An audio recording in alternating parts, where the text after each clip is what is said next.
দেখুন, তৃণমূলের দাবি ছিল গত 6 বছরে যে সংস্থা তাদের 360 ডিগ্রি এন্ড টু এন্ড ক্যাম্পেনের দায়িত্বে আছে, সেই আইপ্যাকের যাবতীয় নথি ইডি রেড চালিয়ে বেআইনিভাবে বাজেয়াপ্ত করেছে।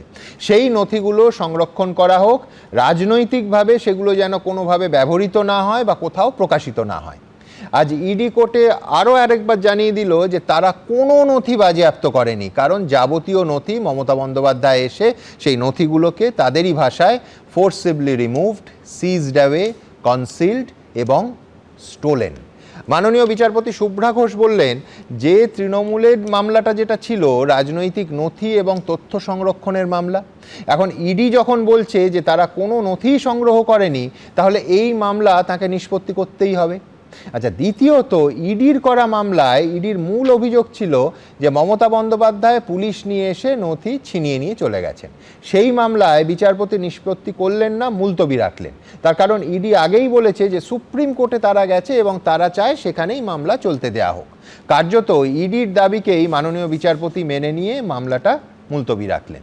আমি এখানে বলে রাখি যে আগামীকাল সকাল 10:30টায় সুপ্রিম কোর্টে এই মামলার শুনানি শুরু হবে মাননীয় বিচারপতি প্রশান্ত কুমার মিশ্র এবং মাননীয় বিচারপতি বিপুল পাঞ্চলির এজলাসে।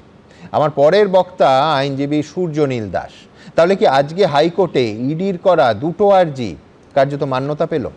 অফুল ইনভেস্টিগেশনের সামনে কি যেটা এক্সিকিউটিভের পাওয়ার, মানে chief minister is the head of the executive in the state, সেই এক্সিকিউটিভের পাওয়ারে কি পাবলিকলি এরকমভাবে একটা কনফ্রন্টেশনাল জায়গায় গিয়ে কি কোনো চিফ মিনিস্টার হোক কি আদরণীয় প্রধানমন্ত্রী হোক, কেউ কি করতে পারে এটা?